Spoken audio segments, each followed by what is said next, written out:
And as we know, Eskom has plunged South Africa into darkness with stage 4 rolling blackouts, which is set to continue until Friday, or so we know. Anything could change, as they keep on telling us. But to help us unpack the impact of the electricity crisis on the ongoing matric examinations, we cross to our reporter Jayed Paulse, who is at the Zwelethu Secondary School in Umlazi. Jayed, you know, we had a clip in the news a bit earlier in our bulletin talking from the Basic Education Department saying, well, they're not too worried because exams will be written in daylight, so that's not an issue. But the issue is, how do these learners learn? I mean, when you're at home, there's no lights. You know, it's not only about writing the exam, it's about everything associated with us. But talk to us about the situation, and good morning to you. A very good morning to you, Leanne. You know, it's so true what you're saying. I can tell you now, Durban is very gloomy today for those that are watching back at home. It's cold, and I've just peeked into some of the classroom and it's very dark, so it's very hard for these learners who are going to be sitting down to write their papers, especially the matriculants today. But you know what? To get more of an understanding of the hardships and what it really means to them, let's speak to the matriculants. I am joined by 3 matriculants from Zwelethu Secondary School. I think I'll start with you. If you can just take a step forward, just introduce yourself to everyone back at home. Good morning, everyone at home. My name is Matric, a grade 12 learner at Zwelethu High School and the school president. And yes, I'm doing grade 12 this year. Matric, tell us, what are you writing today, and talk to us about the challenges that, you know, this load shedding has created, especially for you now that you're sitting down to write your final matric examination.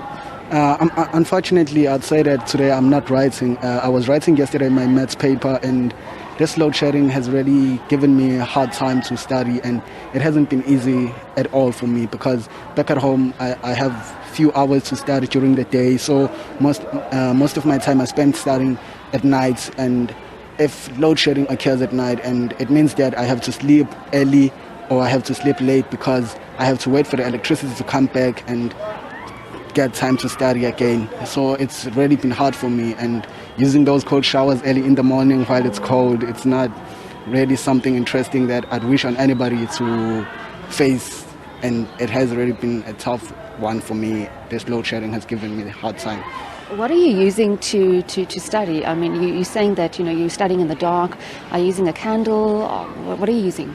Candles don't help that much for me. I use my phone's flashlight because my phone's battery lasts longer, and most of the time it eventually runs out, probably after 2 hours and 30 minutes or so or something. But yeah, it is helpful, and it does give me that little time to study and prepare well for my exam. But it has been hard, and load shedding is really affecting us as students, and I'll say that it is going to hinder us from getting our best marks. Thank you so much, Masi, for sharing your story. Very, very difficult, and also sad to hear that you're studying with your cell phone. Thank you so much for joining us. Introduce yourself to everyone back at home, and just tell me, you know, how has it been for you, the challenges with the load shedding and studying? So my name is Miss Hantele from here, Zwelethu High School. I'm doing grade 10. Today I'm writing accounting. Honestly speaking, load shedding has affected us badly in our studying times. It is really controlling us because most of us study at late times because we live in those township areas. It's very noisy all the time. So we choose studying at night at around 8 o'clock. So when the electricity goes off at those times, actually we don't know what time to study. So it's really controlling us these days and giving us hard times to studying, and I guess our marks going to be a little bit off, but I know that we can do this. We can do this. It's not the first time having load shedding. I don't want to put load shedding as our shield to not studying. I know we can do this. I can only imagine. And now I'm just going to bring in the man with the numbers. Economics was my worst subject back at school, but he seems to be enjoying it. Introduce yourself back to the viewers back at home. My name is Msanko Steleza. I'm doing grade 12 at Zwelethu High School. I'm doing commerce. Yes. Obviously, economics very difficult. Mathematics very difficult. Compound that with no lights. Talk to us about your challenges. It's been a tough year for us as matriculants, you know. Many of us can't survive studying during the day, you know, since there's lots of noise, it is hot sometimes, you know. As for myself, I prefer to study at night, you know. I can't study at home, that's first. So I have to go to school to study. So I have a problem if load shedding goes off, because I have to come back from school at night. I have to face all the criminals, since we're living in a township. So yeah, load shedding has been very, very bad for us. Very, very difficult, yes.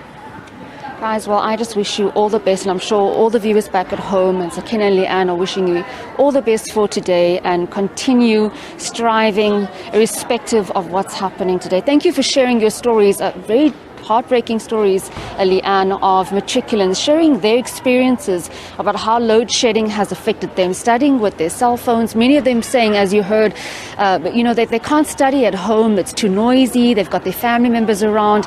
And the student is saying that he comes to school at night to study, but when he has to leave, it's also very dangerous because, in the area where he stays, there's a lot of criminal activity.